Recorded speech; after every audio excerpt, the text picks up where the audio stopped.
안녕하십니까. 이번 시간엔 취득세의 두 번째 시간, 여러분 교재 443쪽 취득시기부터 들어가죠. 취득세 취득시기는 언제 취득한 걸로 보느냐, 취득세 납세 의무가 성립되는 시기, 과세 대상 물건을 취득한 때 납세 의무가 생긴다. 그럼 언제 취득한 걸로 보느냐, 그게 취득시기죠. 왜 취득세에서 취득시기가 중요하냐면, 취득세는 취득한 날로부터 60일 이내 신고하고 납부해야 됩니다. 이때 신고 납부를 성실하게 이행하지 않으면 가산세가 적용되는데, 취득한 날로부터 60일 계산할 때 언제 날짜 취득한 걸로 보느냐. 그래서 우리 부동산 취득은요, 크게 여기 보실까요? 첫 번째 유상승계취득, 두 번째 무상승계취득, 세 번째는 원시취득, 간주취득. 이와 같은 취득하는 행위에 따라서 취득한 날짜가 틀리죠. 그러면 첫 번째 유상승계취득 그랬죠? 유상승계취득도 구체적으로 유상도 대가를 주고 취득하는데 세 가지가 있어요. 특별한 경우 객관적인 거래다. 그래서 실제로 잔금을 주고받은 날짜가 은폐 조작이 안 되고 명백하게 입증, 누가 보더라도 확인할 수 있는 객관적인 거래로 취득했을 때는 사실상 잔금 지급일로 갑니다. 그래서 먼저 보시면, 여기 유상승계 취득의 일반적으로 특별한 경우는 사실상 잔금 지급일로 갑니다. 이건 계약서상에 기재되어 있는 날짜 무시하고 실제로 미리 줬던 늦게 줬던 사실상 잔금 지급일로 보는 경우는 객관적인 거래다. 그래서 누가 보더라도 입증이 되는 거래, 앞글자만 따서 국외공판법 그랬죠. 국이 뭡니까? 국가나 지방자치단체, 조합으로부터 매매로 취득합니다. 그러면 여러분이 대금을 거래 상대방 국가한테 지급하기 때문에 은폐 축소가 안 된다. 실제로 주고받은 날짜 명백하게 확인이 되죠. 다음 두 번째, 외국의 수입에 의해서 취득하는 물건은 우리나라 국경을 통과할 때 관세가 부과됐고, 관세가 부과됐다는 얘기는 이미 날짜와 금액, 납세 의무자가 다 이미 확정이 됐기 때문에 지방세법도 그대로 따라갑니다. 외국의 수입. 그리고 세 번째, 공매, 경매로 취득합니다. 여러분, 공매는 국가가 소유하고 있는 재산을, 아니면 납세 의무자 부동산 세금 안 내니까 압류 절차를 밟아서 체납 처분할 때, 즉 한국자산관리공사를 통해서 공개입찰 방식으로 처분하는 게 공매죠. 그리고 경매는 채권자가 채무자 부동산을 법원을 통해서 처분하는 게 경매. 그럼 우리는 주로 경매를 많이 접하니까 경매로 부동산을 낙찰받아서 취득했다면 경매 대금을 법원에 갖다 납부하기 때문에 그 날짜를 우리는 뭘로 본다? 사실상 잔금 지급일. 조작할 수 없겠죠. 명백하게 입증되니까. 그 다음에 판결문 그랬어요. 판결문 하면 민사소송이나 행정소송에 의한 판결문에 기재됐죠. 갑은 을에게 얼마를 언제까지 줘라, 이렇게 날짜가 기재됐으면 그 날짜를 사실상 잔금 지급일로 봅니다. 이때 우리 판결문 범위에 화해조서나 인락조서, 포기각서, 자백간주는 이것은 당사자들끼리 합의에 의해서 결정한 결정문이기 때문에 판결문 범위에 포함하지 않습니다. 그래서 포함한다 그러면 틀리고, 그것을 제외한 판결문에 의해서 증명되는 취득, 그리고 법인이죠. 법인 장부에 의해서 사실상 취득 가격 등이 증명되는 취득. 여러분, 법인은 입금란, 지출란에 기재가 되어 있고 장부상에 기재되어 있다면 그 날짜 그대로 인정해 줍니다. 그래서 개인도, 여러분도 법인으로부터 부동산을 취득할 때는 사실상 잔금 지급일로 갑니다. 이때 개인이 법인으로부터 부동산을 취득하는 경우는 주로 어떤 경우냐? 상가나 대표적인 것이 아파트 분양받아서 취득하는 경우 등은 상대방이 개인이 아니라 법인이죠. 그래서 상대방 법인으로부터 취득하고 계약금, 중도금, 잔금을 회사 상대방한테 지급하니까 회계장부의 장부상에 입금난으로 기재가 되어 있더라, 이렇게 입증이 되는 경우도 해당이 됩니다. 그래서 개인과 개인 간의 거래는 인정하지 않지만 이렇게 특별한 경우를 우리는 객관적이다 이렇게 얘기합니다. 이런 경우에는 사실상 잔금 지급일 취득한 걸로 보겠다. 그럼 여러분 두 번째 보시면 2번에 계약서상 잔금 지급일로 갑니다. 그럼 두 번째 계약서상 잔금 지급일로 가는 건 반대죠. 미리 주든 늦게 주든 인정하지 않고 미리 줬어도 계약서로, 늦게 줬어도 계약서상 잔금 지급일 그 날짜 지급하지 않았어도 계약서로 갑니다. 왜? 객관적인 거래가 아니기 때문에 확인할 길이 없다는 얘기예요. 당사자들끼리 개인과 개인 간에 짜고 날짜를 조작할 수 있기 때문에 인정하지 않고 계약서에 기재된 날짜, 계약서상 잔금 지급일 취득한 걸로 본다. 이렇게 국외공판법 이외의 이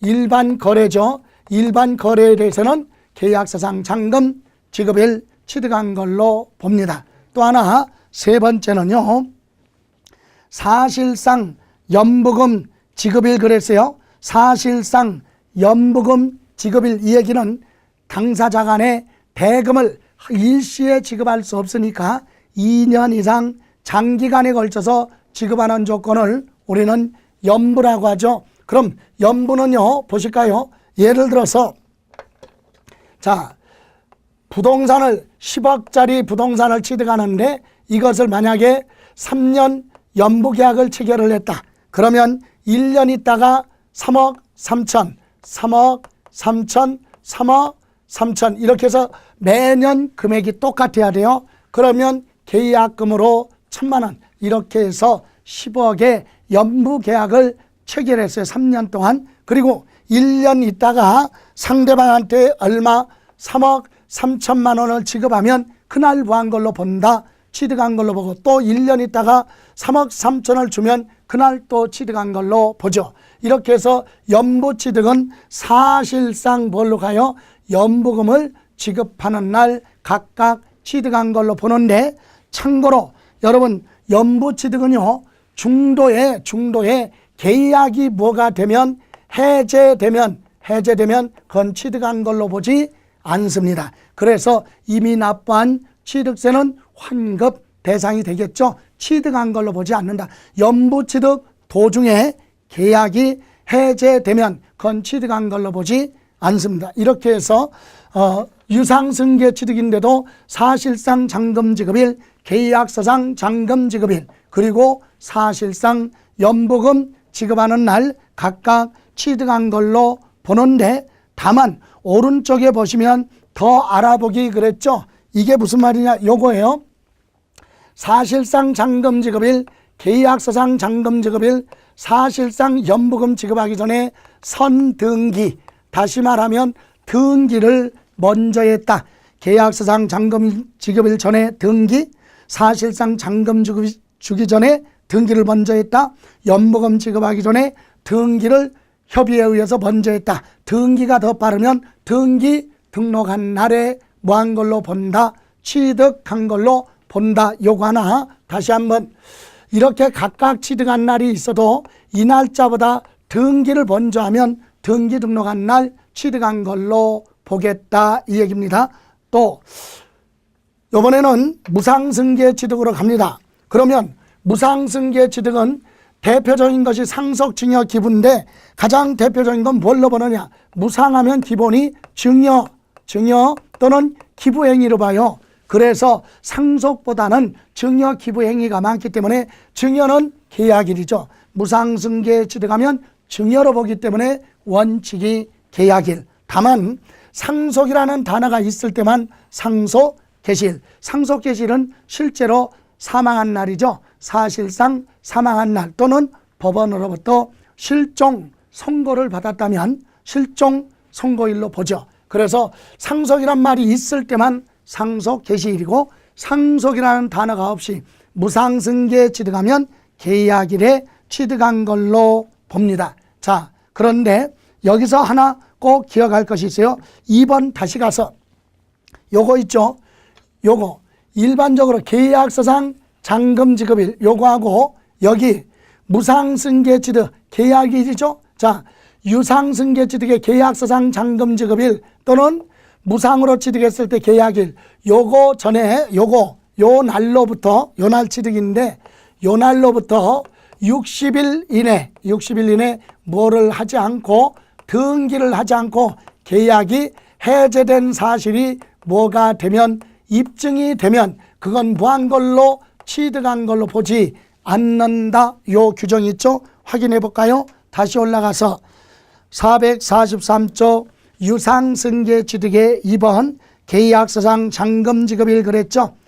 계약서상 잔금지급일 취득한 걸로 본다. 다만 세 번째 줄 끝에 해당 취득 물건을 등기 등록하지 아니하고 취득일로부터 60일 이내 계약이 해제된 사실이 화해조서나 인락조서, 공정증서, 당사자가 작성한 계약해제 신고서 또는 시장, 군수, 구청장이 교부하는 계약해제 확인할 수 있는 서류 이런 걸로 입증이 되면 취득한 걸로 보지 않습니다. 무상승계 취득한 경우도 444쪽 위에 나와 있듯이 화해조서, 인락조서, 공정증서 등에 의해서 입증되면 취득한 걸로 보지 않는다.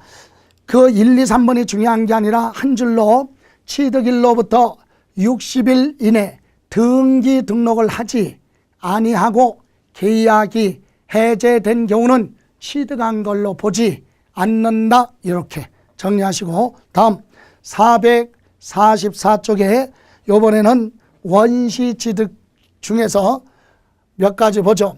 자, 원시취득은 자기가 건축 건물을 지었어요. 개인이 아파트가 단독주택이 됐던 상가 건물을 자가 건축하는 경우는 건물을 다 지었으면 사용해도 좋으냐라고 시장 군수한테 사용 승인 신청을 해야 되겠죠. 그래서 사용해도 좋다는 승인서를 받고 사용하는 게 정상이다.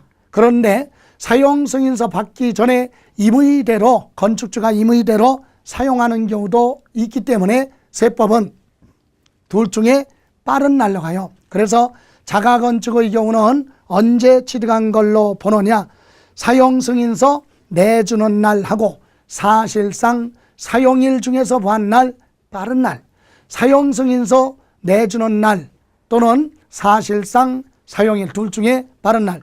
법에서 말하는 사실상 사용일이라고 하는 것은 실무에서는 그 건물에 전기, 수도, 가스가 공급된 날이에요.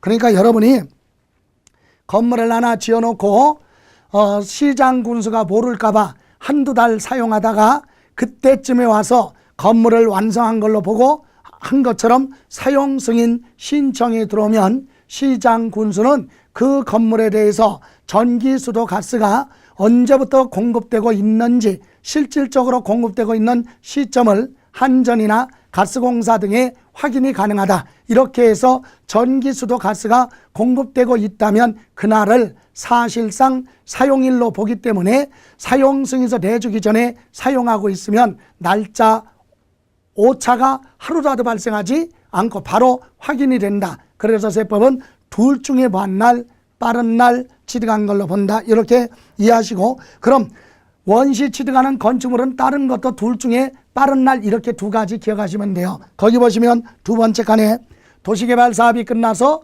환지 처분 받는 주택의 경우는요, 환지 처분 공고일 다음 날과 사실상 사용일 중에서 빠른 날로 갈 수도 있고, 또는 도시 및 주거환경 정비법에 의해서 재건축으로 취득하는, 재개발로 취득하는 부동산의 경우는 재개발, 재건축하기 전에 부동산 취득하고 나서 그 부동산에 대해서는 소유권 이전해가라 이렇게 조합원한테 고시를 하죠. 그래서 그때는 소유권 이전 고시일의 다음 날과 사실상 사용일 중에서 빠른 날 이렇게 해서 우리 건축물을 원시 취득하면 둘 중에 빠른 날 이렇게 이해하시고, 다음 네 번째 우리 간주 취득에 대해서도 봅니다.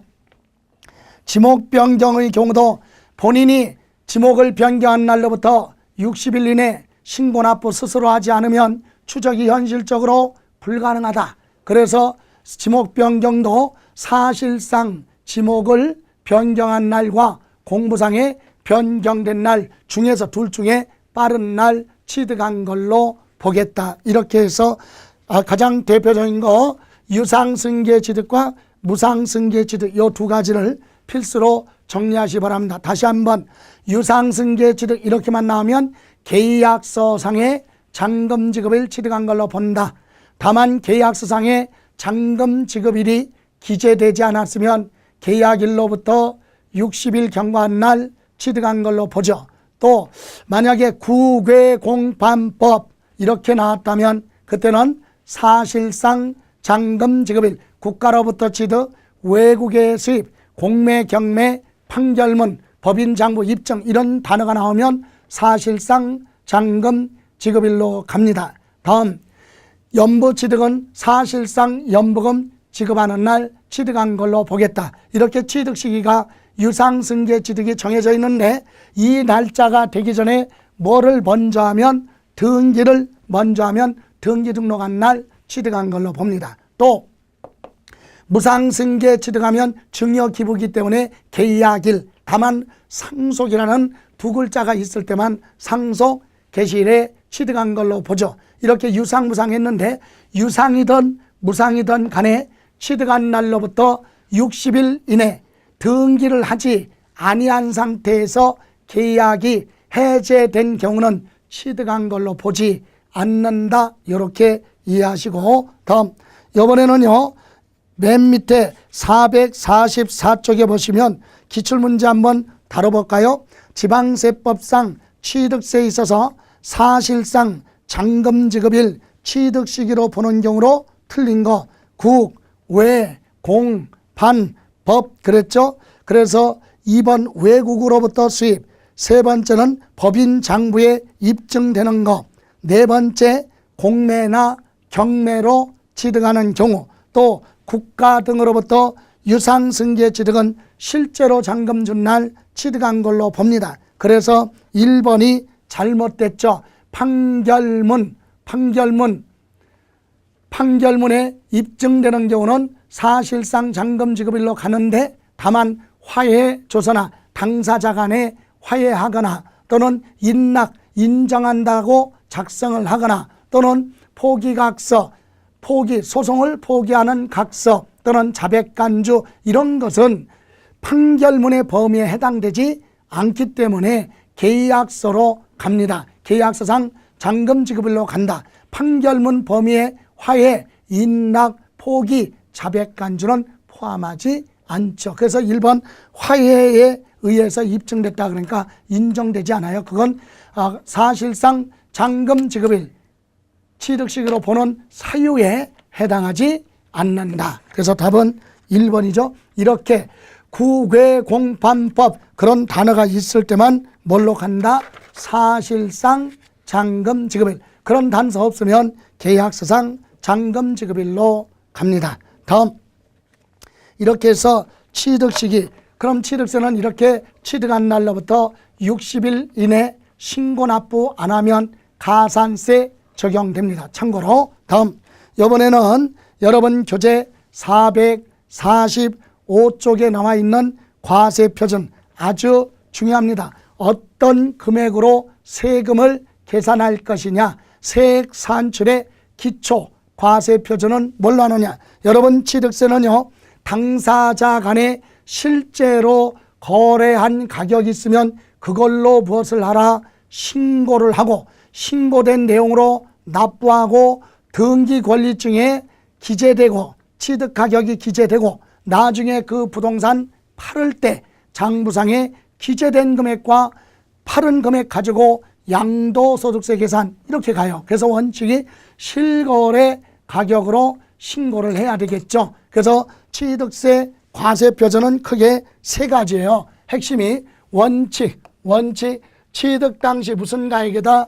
신고 가액, 취득 당시 신고 가액. 여러분 첫 번째 줄 보시면 취득세 과세표준은 취득 당시 가액으로 한다. 여기서 취득 당시 가액은 취득자가 신고한 가액을 얘기합니다. 다만 연부로 취득할 때는 연부 금액을 과세표준으로 하죠. 다만 가로 안에 매회 사실상 지급하는 금액을 연부 금액이라고 하고, 만약에 계약금 준 거 있으면 그것까지 합쳐서 취득 가격으로 하겠다. 그래서 원칙이 취득 당시 신고 가액, 이걸 원칙으로 하죠. 그런데 문제는 예외. 2번에 보시면 뭐라고 그랬어요? 취득 당시 뭘로 하느냐? 취득 당시 시가 표준액으로 하겠다. 그럼 어떨 때 시가 표준액으로 하느냐? 그래서 시가 표준액은 취득 당시 신고를 해야 되는데 신고가 없거나, 또는 거기 뭐라고 그랬어요?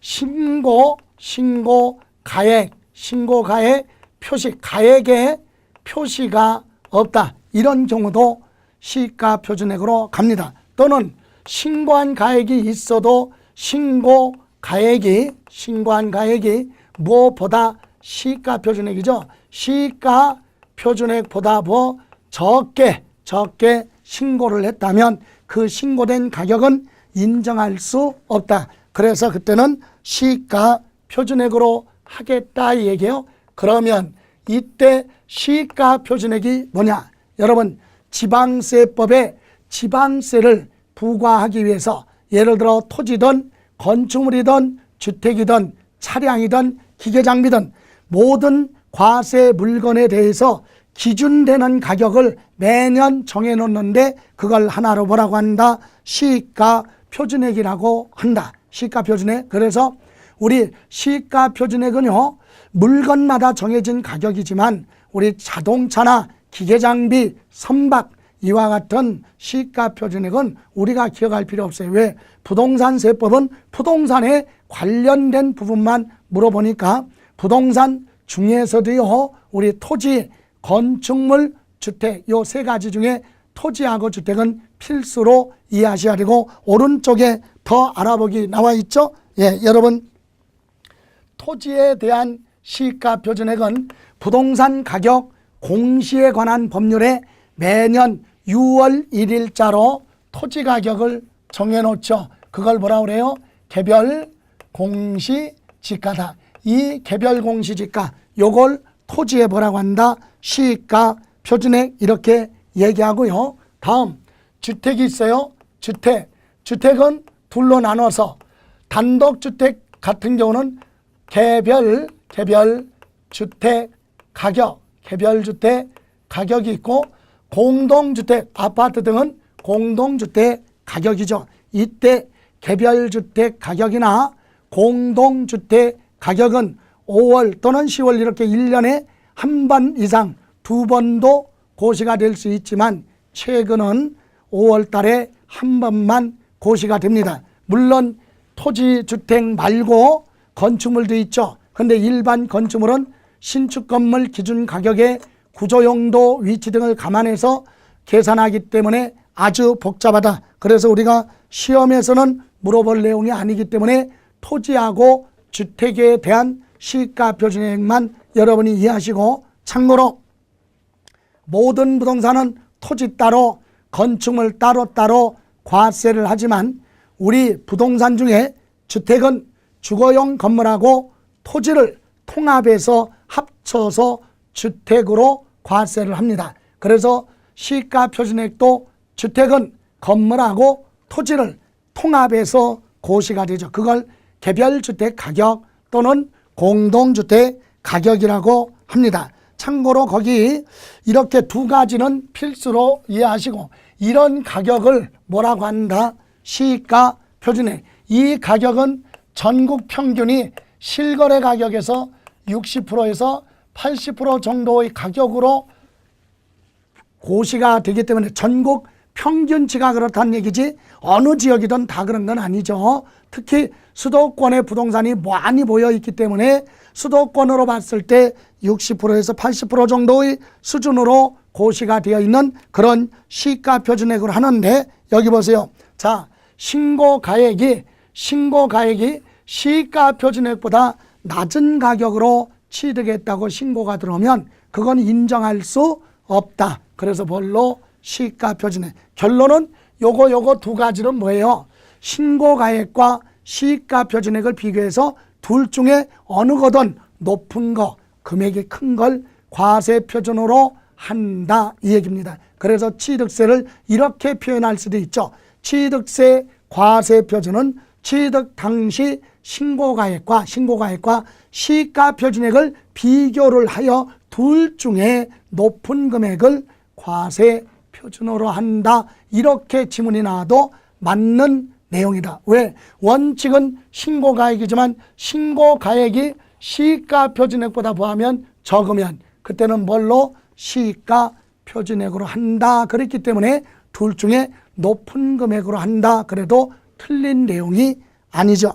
이렇게 해서 원칙 신고가액이 없거나 부족하면 시가 표준액으로 하겠다. 그런데 3번 사실상 무슨 가액이에요? 취득가액. 이 얘기는 뭐냐? 거래 내용 전부 또는 일부가 은폐되거나 축소되지 않죠. 실제로 주고받은 가격이 명백하게 뭐가 되니까? 입증이 되니까 그때는 뭘로? 사실상 취득가격 그대로 가는데, 이때 사실상 취득가격으로 가는 경우는 어떤 경우냐? 법률에 6가지를 정해놨어요. 앞 글자만 따서 구, 외, 공, 판, 법, 부. 자, 아까 여기 취득식이 5가지가 있었는데 여기 왔고 하나가 더 추가됐죠. 그래서 다시 말하면 국가, 지방자치단체, 조합으로부터 취득하면 실제로 주고받은 가격, 사실상 취득가격 그대로 가고, 두 번째 외국의 수입에 의해서 취득하는 것도 관세가 부과됐기 때문에 그대로 금액 입증되고, 세 번째 공매 또는 경매로 취득하는 경우는 경락가액, 즉 낙찰 가격이 시가 표준액보다 낮아도 그 가격 그대로 인정해 주겠다. 조작이 안 되니까. 또 판결문, 민사소송이나 행정소송에 의한 판결문에 입증된 거 기재됐다. 또는 법인 장부에 취득가격이 입증된 경우에 취득. 이렇게 해서 5가지 취득시기와 여기 취득시기와 똑같은데 하나 더, 부동산 가격 공시에 관한 법률에, 즉 부동산 거래 신고에 관한 법률에 따라서 신고된 중개사법에 따라서 신고를 했어요. 신고를 해서 검증받은 것이 있다면, 시장군수로부터 검증받았다면 그 가격은 무엇보다 낮아도, 시가 표준액보다 낮아도 그 가격을 그대로 인정해 주겠다. 이렇게 자 6가지의 거래가 나왔을 때만 사실상 취득가격, 그런 단서 없이 유상 매매로 취득했다 그러면 신고가액 없거나 부족하면 시가 표준액을 과세 표준으로 한다. 그럼 이때 사실상 취득가액은 뭐냐? 취득 시기 이전에 발생한 비용에다가 거래 상대방한테 이미 뭐한 거, 지급한 대가가 있으면 그런 걸 다 더한 것을 우리는 뭐라고 하느냐? 사실상 취득 가격, 이렇게 얘기하는데, 여러분 밑에 취득 가격 결정 여기 보면, 자 취득 가격 결정, 취득 시기를 기준으로 그 이전에 해당 물건을 취득하기 위해서 거래 상대방 또는 제3자에게 지급했거나 지급하기로 약정되어 있는 금액, 그 지급하기로 지급했거나 지급하기로 약속되어 있는 직접 비용이나 이와 같은 간접 비용이 있으면 그런 걸 다 합쳐서 취득 가격으로 보겠다 얘기입니다. 다만 세 번째 줄 끝에 취득 대금을 분할하는 조건으로 했다가 취득 대금을 일시급, 일시에 한꺼번에 지급했다는 얘기는 분할하는 조건으로 계약을 했다가 한꺼번에 미리 주니까 이자 부분을 할인받은 게 있다면 할인액은 취득가격에서 빼라 이거죠. 할인받은 거. 그래서 할인액은 빼고 할인된 금액을 과세 표준으로 한다. 이 얘기는 자 여기 보세요. 한꺼번에 자 분할해서 지급하는 조건으로 1억의 약정 계약을 했어요. 그런데 그것을 일시불로 지급하면서 1,000만 원을 만약에 깎았다. 할인받았다. 그러면 빼죠. 그럼 얼마를 9천만 원을 뭘로 본다? 취득 가격으로 본다. 그래서 그 끝에 보죠. 무슨 말이냐? 거기 다만 취득 대금을 일시급 등으로 지급을 하여 일정액을 할인받은 때는 그 할인된 금액으로 한다. 이 얘기는 9천만 원을 과세 표준으로 하겠다. 그리고 나서 이러이러한 비용을 더하는데 1번 건설 자금에 충당한 차입금, 이자, 이와 유사한 금융비용. 이것은 원시 취득이죠. 건설, 건축물을 건축을 합니다. 그때 건축 기간에 소요된 대출금이나 차입금에 대한 이자가 공사 기간에 발생했으면 그 이자도 공사원가로 계산을 한다 이 얘기입니다. 다음 두 번째, 할부 또는 연부로 취득할 때는 연체료, 이자 상당액도 취득 가격에 포함을 하는데 그건 법인만 인정되죠. 왜? 법인은 지출한 것이 지출란에 기재됐으니까 입증되죠. 그래서 개인은 안 됩니다. 그래서 법인이 아닌 자가 취득하는 경우는 제외한다 그랬죠. 즉 법인만 포함하고 개인은 포함하지 않습니다. 그 이유는 둘이 조작할 수 있다는 얘기예요. 예, 입증할 수 없기 때문에, 확인할 수 없기 때문에 인정하지 않겠다. 다음 장에 보시면 3번 농지법에 따른 농지보존 부담금이나 또는 대체살림 조성비 이런 비용 의무적으로 부담한 법률에 따라 부담한 비용이 있다면 그것도 취득 가격에 더합니다. 다음 네 번째, 취득에 필요한, 취득하기 위해서 필요한 용역을 제공받는 대가로 지급한 용역비, 수수료가 있으면 그런 비용도 취득 가격에 더하고 5번은 취득 대금 외에 당사자 조건 부담액과 채무 인수액이 있으면 원래 지급한 가격에 채무를 떠안는 조건이면 그 채무도 취득 가격에 더하라. 더한 것을 취득 가격으로 보겠다. 이 얘기입니다. 다음 6번 부동산 취득하는 경우 주택법에 따라 매입한 국민주택 채권을 해당 부동산 취득하기 전에 금융기관에 매각을 해서 발생한 손실이 있다면 그것도 취득하기 이전에 발생한 비용이니까 취득 가격에 포함한다. 요거 그래서 요 취득 가격은 사실은 제일 어려운 부분인데 이 부분은 여러분 밑에 잠깐 446쪽에 보시면 27회에 출제됐죠. 작년에 출제됐어요. 틀린 건 거기 보시면 1번 그랬죠. 전기사업법에 따라 뭐라 그랬어요? 사용하는 자가 부담하는 전기를 사용하는 자가 분담하는 비용하면 구체적으로 전기, 가스, 수도 이런 부담할 때 부담하는 이런 비용은 취득 가격으로 인정하지 않습니다. 그래서 틀린 건 1번이고요. 이렇게 해서 27회에서 취득 가격에 대해서 구체적으로 물어봤기 때문에 28회에서는 출제 빈도가 떨어져요. 참고로만 봤고 여기 보세요. 그래서 취득세 과세 표준은 원칙 취득 당시 신고가액, 신고가액이 없거나 부족하면 시가 표준액, 그리고 특별히 구, 외, 공, 반, 법, 부 이 단어가 나오면 사실상 취득 가격을 과세 표준으로 한다. 다음 이번에는 4번의 간주 취득입니다. 여러분 간주 취득이 뭐요? 기존에 소유하고 있던 재산에 어떤 행위로 인해서 자산 가치가 뭐한 거? 증가된 걸 뭐한 걸로 본다? 취득한 걸로 보겠다. 이게 간주취득이죠. 이때 대표적인 것이 토지에 뭐예요? 지목 변경에 지목을 변경하는 경우는 그로 인하여 증가한 가액을 과세 표준으로 하고, 또 건축물 개수 종류 변경도 그런데 개념 하나 보세요. 자, 이런 뜻입니다.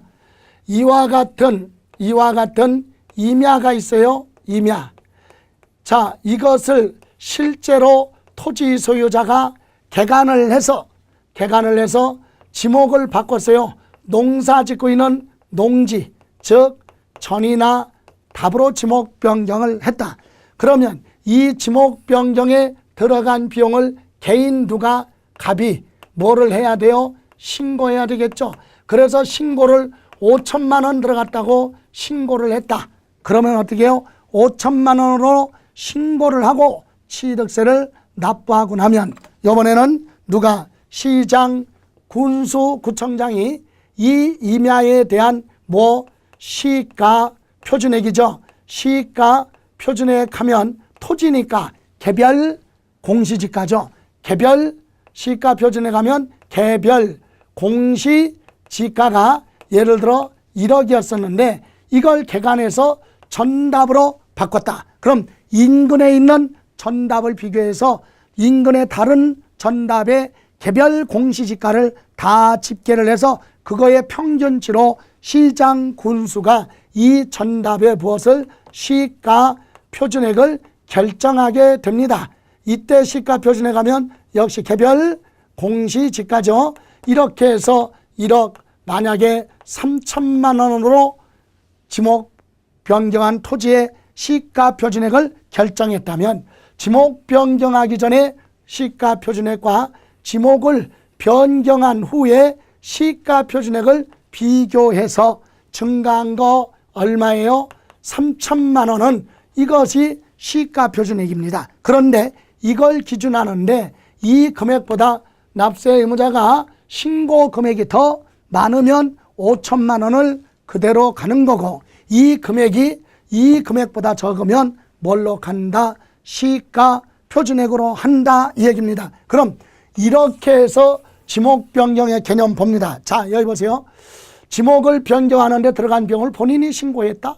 그럼 시장 군수가 지목 변경하기 전에 토지의 시가 표준액과 지목을 변경한 후에 시가 표준액을 비교해서 증가한 거 얼마? 3천만 원 하고 이거하고 비교해서 신고 금액이 많으면 신고 금액으로 갑니다. 자, 이것을 우리가 시험에서 한 줄로 표시합니다. 뭐라고 하느냐? 지목을 뭐했다? 변경했다. 지목을 변경한 경우는 뭘로 한다? 그로 인하여 무한가액 증가한 가액을 뭘로 한다? 과세 표준으로 한다. 이렇게 한 줄로 표시하는 거예요. 그래서 거기 지목 변경의 경우는 증가한 가액을 과세 표준으로 한다. 증가한 가액은 신고 가액과 시가 표준액을 비교해서 둘 중에 높은 금액으로 하는데, 그걸 한 줄로 물어볼 때는 지목 변경은 그로 인하여 무한가액 증가한 가액 이렇게 얘기를 하는데, 다만 그 밑에 뭐라고 되어 있어요? 두 가로 안에 법인은 소요된 비용이 장부상에 입증된 가액. 만약에 여기 보세요. 이것을 갑이 한 게 아니라 지목 변경을 누가 했다면, 법인이 했다면 법인 장부에는 지목 변경에 들어간 비용이 장부에 기재되어 있으니까 그 금액으로 가는 거지, 증가한 가액으로 하면 안 되죠. 그래서 법인은 증가한 가액이 아니라 그로 인하여 법인은 증가한 가액이 아니라 법인 장부에 기재돼서 증명되는 가액, 입증된 가액을 과세 표준으로 한다 이렇게 표현하고, 법인이란 말이 없을 때만 증가한 가액을 과세 표준 이렇게 얘기하죠. 자, 다음 건축물의 개수는 기존 건축물에 없었던 부대 설비를 추가 설치하는 걸 우리는 건축물 개수라고 했고, 그것도 지목 변경과 똑같이 가액이 증가됐으니까 증가한 가액을 과세 표준으로 한다. 그런데 밑에 거기 건축물을 건축하면서 증축 개축은 원시 취득이니까 증가한 가액으로 한다. 자, 증축, 개축, 신축하고 재축을 제외한 건축도 증가한 가액을 과세 표준으로 합니다. 다만 가로 안에 거기 증축하고 개축을 제외한 신축 또는 재축의 경우에는 소요된 비용으로 가지만 증축 이것도 간주 취득은 아니지만 과세 표준은 증가한 가액으로 하겠다. 요거하고 마지막으로 5번에 보시면 법인이 아닌 자가 뭐라 그랬어요? 건축하는 경우 및 대수선 보실까요? 자, 이런 건축물을 상가 건물을 건축을 합니다. 새로 짓는 거죠. 원시 취득. 그런데 이것을 누가 법인이 건축을 한다면 법인은 이 건물 지을 때부터 준공될 때까지 들어가는 비용을 장부에 그대로 지출란에 기재되니까 장부상에 입증된 금액을 그대로 과세 표준으로 합니다. 그러니까 문제될 게 없다는 얘기죠. 그래서 법인은 관계없는데 누가 개인이 건축을 하는 경우는 개인은 장부가 없어요. 그래서 확인할 길이 없다는 얘기죠. 그래서 개인의 경우는 지출한 취득 가격이 있으면 가격이 이 건물을 짓는데 10억 들어갔다고 신고가 됐으면 이거의 몇 프로? 90% 이상을 누구랑 법인과 거래로 지출했다는 사실이 입증이 되면 인정해 주겠다 이 얘기인데 무슨 말이냐? 여기 보세요. 개인이 건물을 짓는데 10억이 들어갔다. 그럼 이런 건물을 짓는데 건축 자재 같은 걸 구입하는데 누구로부터 구입했느냐? 법인으로부터 구입해라 이거지. 그래서 이 중에 10억 중에 90% 이상이 법인한테 지출했고 법인 장부에 입금란에 이렇게 기재가 되니까 확인할 수 있죠. 이렇게 개인은 취득가격 중에 90% 이상이 입증이 되면 입증되지 않은 금액 10% 이내 금액도 합쳐서 과세 표준으로 인정해 주겠다. 그래서 거기 5번에 보시면 법인이 아닌 자가 이 얘기는 개인이 건축물을 건축하거나 대수선하여 취득하는 경우로서 거기에 줄치면 돼요. 취득 가격 중에 100분의 얼마 90이 넘는 가격이 법인 장부에 따라 뭐가 되면 입증되는 경우는 나머지 입증되지 않은 것도 취득 가격이 더해서 인정해 주겠다. 그래서 결론은 개인이 건축하는 경우는 취득 가격의 100분의 90 이상이 입증되어야 한다. 이렇게 기억을 하시기 바랍니다. 자, 이렇게 해서 취득세 과세 표준은요 아주 중요해요. 그래서 시험 보러 가실 때까지는 요 세 가지 아까도 말씀드렸듯이 제일 어려운 취득 가격은 27회 시험에서 물어봤으니까 특별히 우리가 기억할 건 요 세 가지. 취득세는 원칙이 취득 당시 신고가액으로 간다. 그 신고가액이 없거나 또는 신고가액이 시가 표준액보다도 적으면 인정하지 않고 시가 표준액으로 하는데 이때 시가 표준액이라 하면 토지는 개별 공시지가, 주택은 개별주택 가격, 공동주택 가격을 시가 표준액이라고 한다.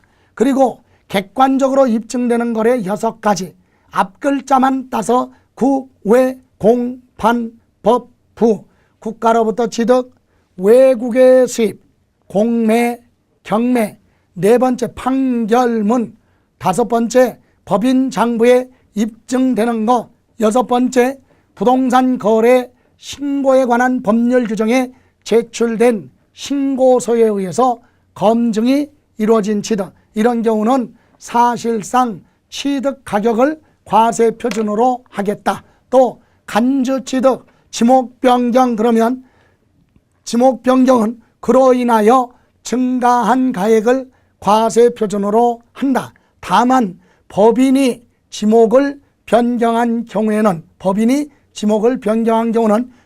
장부에 소요된 비용, 즉 장부상에 입증된 비용을 그대로 과세 표준으로 인정하지만 법인이란 단서 없으면 증가한 가액을 과세 표준으로 하겠다. 또 법인이 아닌 자가 건축하는 경우는 건축에 들어간 취득 가격의 90% 이상이 법인과 거래를 했고, 그래서 법인 장부의 90% 이상이 명백하게 뭐가 되면, 입증이 되면 입증되지 않은 10%에 해당하는 것도 합쳐서 취득가격으로 인정해 주는데, 이건 법인이 아닌 자, 누가 취득할 때만, 개인이 취득할 때만 적용이 된다. 이렇게 이해하시고, 오늘 시간은, 이번 시간은 이렇게 취득세 과세 표준까지만 정리를 하고, 다음 시간에는 세율, 그리고 중과세율, 특례세율, 부가징수 마무리하는 걸로 하겠습니다. 자, 고생하셨습니다.